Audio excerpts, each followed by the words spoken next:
Seminar nasional yang diadakan oleh Lembaga Kajian Mahasiswa Pidana Fakultas Hukum Universitas Hasanuddin pada periode 2023 menjadi forum yang signifikan dengan tema utama Kupas Tuntas Potensi Pelanggaran Tindak Pidana Pemilu pada Pemilu Serentak tahun 2024.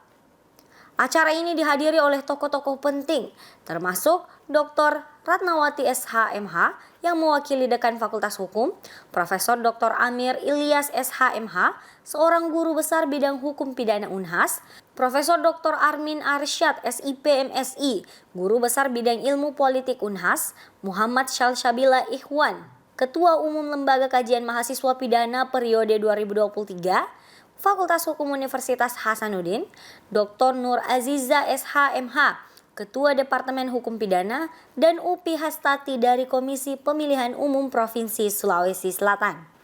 Dalam sambutannya, Wakil Dekan 3 Fakultas Hukum Universitas Hasanuddin menjelaskan bahwa seminar nasional ini memiliki manfaat yang signifikan, terutama bagi pemilih pemula, sebagai persiapan menghadapi pesta demokrasi pada tahun 2024.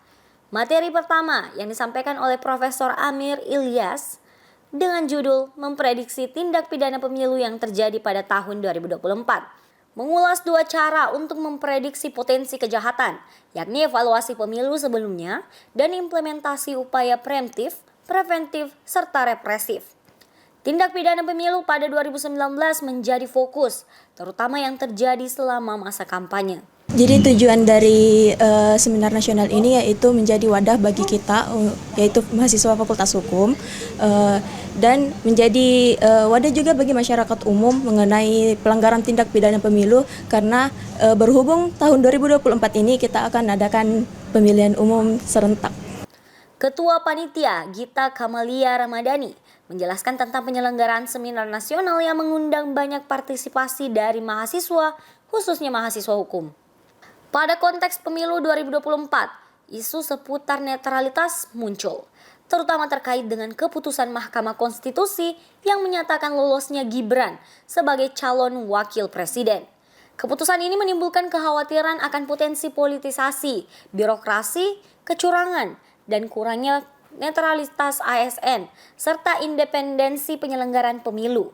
Kerancuan tindak pidana pemilu juga mencuat terkait Undang-Undang Pemilu dan Undang-Undang Pilkada, khususnya dalam konteks suap kepada pemilih atau money politik. Terhadap pelanggaran tindak pidana pemilu bagi penyelenggara, bagi pengusung calon presiden, calon wakil presiden, caleg, itu beserta tim suksesnya itu wajib dipahami supaya dia bisa menghindari kesalahan-kesalahan yang bisa berdampak fatal pada dirinya dan kelompoknya. Oleh karena itu, undang-undang pemilu, peraturan KPU tentang pemilu, peraturan Bawaslu tentang pemilu, itu harus disosialisasikan kepada seluruh rakyat, dan seluruh rakyat mudah mengaksesnya dan mudah membacanya, sehingga dia memahami apa-apa yang boleh dan tidak boleh dia lakukan, sehingga dia bisa mensukseskan pasangan calon presiden dan wakil presiden. Dia bisa mensukseskan anggota legislatif yang dia dukung, tetapi dia tidak berisiko terkena tindak pidana.